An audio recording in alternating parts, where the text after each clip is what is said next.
सामीन इकराम, अस्सलाम वालेकुम। मैं असीम उस्मान एक बार फिर आपके साथ ओखला टाइम्स के लिए, और आज मैं आपको ले जा रहा हूँ जामिया की गलियों में। जामिया मिलिया इस्लामिया यूनिवर्सिटी जो है, वहाँ पर आप बैंक ऑफ इंडिया जब जाते हैं और लाइब्रेरी से पहले और जामिया मिलिया की जो जामा मस्जिद है उसके बीच में जो रास्ता पड़ता है, और वो रास्ता आपको गफूर नगर भी लेके जाएगा।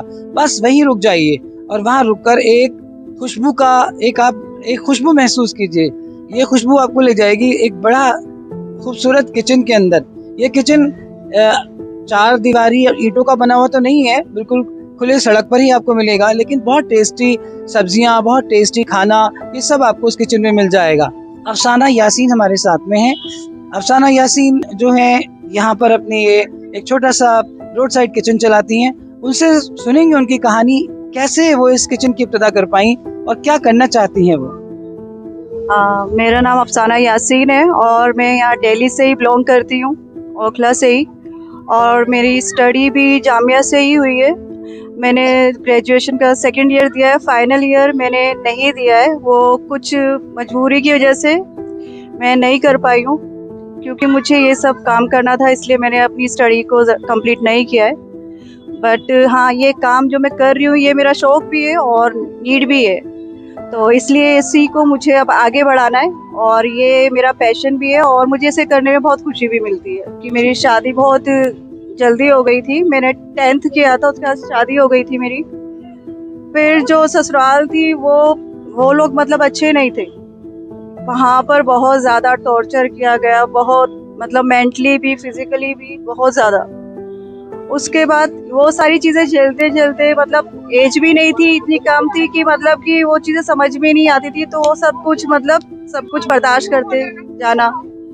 फिर अचानक से लाइफ में एकदम ऐसे मतलब उथल पुथल हो जाना कि मेरे हस्बैंड का अचानक से इंतकाल हो जाना। उसके बाद फिर सारे जो मेरे इन लॉज थे उनका सब कुछ चीज़ों पे अपना मतलब सारा कब्जा कर लेना, और फिर मुझे मतलब बिल्कुल ही एक तरफ कर देना और ये सोचना कि ये अगर हमारे साथ रहेगी तो बिल्कुल नौकरानी बनकर। तो फिर मैंने वहीं से ना एक मेरी फाइट शुरू होती है कि लाइफ के लिए, कि मुझे इस तरीके से नहीं रहना है। उसके बाद मैंने वहाँ से, मैं बहुत सारी चीज़ें थी जिनको फेस करते हुए वहाँ से मैं निकली। अपने बच्चों को, मेरे 2 बच्चे हैं, बेटा है और एक बेटी है, उनको लेकर मैंने ये डिसाइड किया कुछ भी नहीं मिलेगा ठीक है, लेकिन मैं अपने बच्चों को वहाँ नहीं छोड़ूंगी। उनको लेकर मैं वहाँ से निकली और मैंने अपना A to Z सब कुछ छोड़ दिया। सिर्फ और सिर्फ साथ थे तो बच्चे थे, और उसके बाद में अपने क्या कहते हैं पेरेंट्स में मेरी मदर है और मेरे बहन भाई हैं, उनके पास आई। और यहाँ से फिर एक स्ट्रगल शुरू होता है कि मेरी सिस्टर और मैंने अपना बुटीक ओपन किया। वो बुटीक हमने सक्सेसफुली रन किया। उसके साथ साथ मैंने क्या कहते हैं होम ट्यूशंस दिए। फिर सब कुछ मतलब अच्छा चल ही रहा था, तो अचानक से फिर क्या होता है कि कुछ मेरी तबीयत वगैरह खराब होती है, बिगड़ती है। फिर चेकअप होता है तो अचानक से पता चलता है कि कैंसर है। तो उसके बाद एकदम से झटका तो लगता है, पर थोड़े 2 दिन के लिए मैं बहुत ज़्यादा डिस्टर्ब रहती हूँ कि ये अब सब कुछ ठीक होने लगा था, अब ये अचानक से लाइफ में क्या है। उसके बाद वो चीज़ें मतलब फेस करनी डिफ़िकल्ट थी, बट जो इंसान अपने अल्लाह से राब्ता रखता है ना, उसके लिए सारी चीज़ें आसान हो जाती है। फिर ये हुआ कि मेरी सर्जरी होनी थी, तो अभी लास्ट ईयर मेरी 2 सर्जरी हुई हैं, और मैंने अपने माइंड पर हावी नहीं होने दिया कि भाई मुझे कैंसर है या कुछ है। तो वो चीज़ें मुझे ऐसा लगता है कि मेरे लिए एक सिर्फ ऐसा था जैसे किसी के लिए बुखार होता है। मुझे इतना कुछ फ़र्क नहीं पड़ा कि कैंसर है, और आज अल्हम्दुलिल्लाह मैं अपने सारे काम खुद करती हूँ। और उस टाइम पर भी जब मेरी सर्जरी हुई थी, मैंने कोई काम करना छोड़ा नहीं था। आफ्टर तो आपको किस चीज़ का कैंसर? मुझे ब्रेस्ट कैंसर था, तो मेरी 2 सर्जरी हुई थी। उसके बाद मेरे को क्या कहते हैं फाइनल ईयर देना था ग्रेजुएशन का, साथ साथ स्टडी भी कर रही थी, बट इतनी हिम्मत नहीं हो पाई कि फिर मैं ये काम, और तो फिर मैंने डिसाइड किया कि मुझे काम करना है, क्योंकि ये मेरा शौक भी है और ये मुझे अब यही एक मेरा विज़न है कि मुझे अपने इस काम को बहुत आगे लेके जाना है। जैसे कि मेरा अल निज़ामो नाम से यूट्यूब चैनल भी है, और मेरा इंस्टा पर पेज भी है।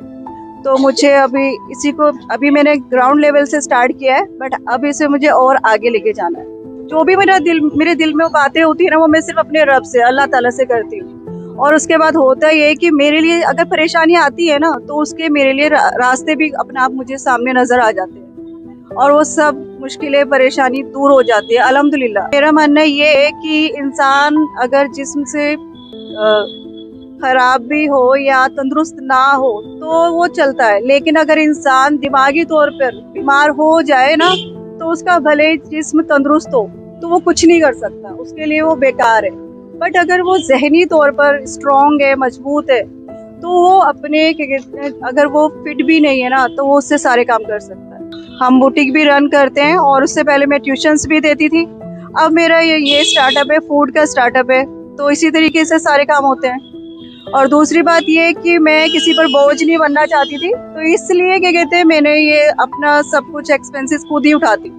सर सबका बहुत अच्छा है, सब बहुत सपोर्टिव हैं और सबको मेरा खाना बहुत ही ज़्यादा अच्छा लग रहा है। और खाने में क्या सर्व करती हैं? सर खाने में सभी चीज़ें होती है, अलग मेन्यू डिसाइड हुआ है, अलग अलग चीज़ें होती है, जैसे कि चिकन स्टू हो गया, चिकन कौरमा हो गया, बिरयानी हो गई और राजमा चावल, वेज और नॉन वेज दोनों होता है सर, और खीर भी होती है सर वेज में राजमा चावल, छोले चावल, मिक्स वेज हो गया, थाली भी होती है।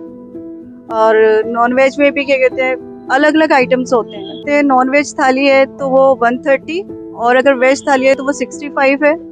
और अगर मिक्स थाली है जिसमें एक आइटम नॉन वेज का और एक वेज का है, तो वो 90। कस्टमर तो सब यहीं के हैं, जामिया के स्टूडेंट्स हैं और यहीं आसपास के तिकोना पार्क हो गए, बटला हाउस हो गए, सब शॉपकीपर्स जिनके रेस्टोरेंट है वो भी यहाँ पे खाना खाते हैं सर ये खाना बनाना मेरा शौक है। तो एक्चुअली अगर मैं कहीं बाहर भी जाती हूँ ना, किसी रेस्टोरेंट वगैरह में, तो मैं उस खाने को टेस्ट और फील करती हूँ, तो उसको घर में आके खुद ट्राई करती हूँ और वो एग्जैक्टली सेम बन जाता है। तो ये अल्हम्दुलिल्लाह अल्लाह का करम है। मैं सिर्फ इतना चाहती हूँ कि एक बार मेरे स्टॉल पर आए और खाना मेरा टेस्ट करें और फिर मुझे सपोर्ट करें। मेरा यूट्यूब चैनल है अल निज़ामो नाम से, इस नाम से मेरा ये पेज भी है इंस्टा पर, और एफबी पर भी पेज है, और मेरा यूट्यूब चैनल भी है। बस आप इसको सपोर्ट करें और मेरा खाना आके टेस्ट करें। और जैसे गैदरिंग वगैरह होती है तो उसके लिए भी फूड अवेलेबल हो जाएगा। जी टिफिन सर्विस भी मुझे अभी बहुत जल्दी शुरू करना है, उसके लिए मैं सारी अरेंजमेंट कर रही हूँ सर। आपका क्या मैसेज है ऐसी औरतों के लिए, उन्हें अपनी जिंदगी में कैसे इस सबसे फाइट करना चाहिए? सर मेरा ये मैसेज है सभी फीमेल्स के लिए और लड़कियों के लिए कि अगर कुछ भी उनके साथ ऐसा, सबसे पहले तो कम उम्र में शादी नहीं होनी चाहिए, दूसरा वो एजुकेटेड होनी चाहिए, एजुकेशन उनकी कंप्लीट होनी चाहिए। ये मैसेज मेरा पेरेंट्स के लिए है कि वो अपनी बेटियों को, लड़कियों को अच्छे से एजुकेशन दें, तालीम दें, ताकि उनको अपने हुकूक और अपने राइट्स का पता हो। अगर कम उम्र में शादी होगी और वो एजुकेटेड भी नहीं होंगी ना, तो उन्हें अपने राइट्स का नहीं पता होगा। फिर उनके साथ जो भी होगा ना, वो उसको चुपचाप सहन कर दी जाएंगी और जो वायलेंस होगा ना, वो उनके साथ और भी ज्यादा बढ़ता चला जाएगा, जो कि मेरे साथ हुआ है। क्योंकि मैं उस वक्त में इतनी एजुकेटेड भी नहीं थी, मुझे राइट्स का भी नहीं पता था, तो मैं चुपचाप बर्दाश्त करती रहती। बट अभी मैं एजुकेटेड भी हूँ और मुझे अपने राइट्स का पता है। अगर ये उस वक्त में होता तो मैं वो इतनी सारी चीजें नहीं बर्दाश्त करती। तो इसलिए मेरा मैसेज है कि एजुकेटेड होना बहुत ज़रूरी है। और दूसरी बात ये है कि इतना तो खैर सबको पता होता है कि हमारे साथ गलत हो रहा है, तो उसके खिलाफ फाइट करना चाहिए, ना कि उसको बर्दाश्त करते जाएं। क्योंकि आप जितना बर्दाश्त करोगे उतना ही सब आप पर और भी ज़्यादा जुल्म करेंगे।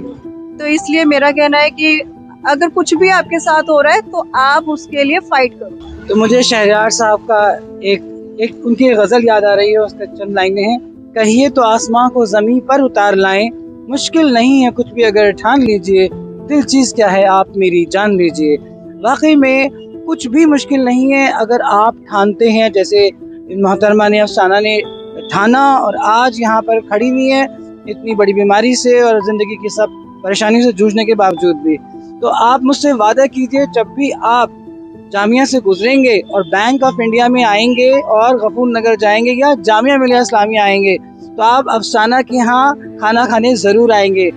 वादा, पक्का वादा। तो चलिए अब सीधा अफसाना की रसोई में आपके साथ मिलते हैं। तब तक के लिए खुदा हाफिज।